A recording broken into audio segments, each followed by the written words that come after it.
Microsoft has been pioneering AI technology for some time now, and is the first company that publicly showcased the potential of machine learning and artificial intelligence that public could use to get their work done faster and easier.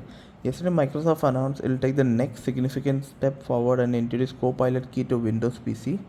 Microsoft move to integrate AI into the nearest device shouldn't be surprising since artificial intelligence is a new hot buzzword for the past 2 years. Microsoft started incorporating Copilot and advanced AI features into its apps, services, and including Windows 11. AI feature now comes with the entire suite of Office 365, Windows 11, several Microsoft apps, the browser, and the Bing search engine.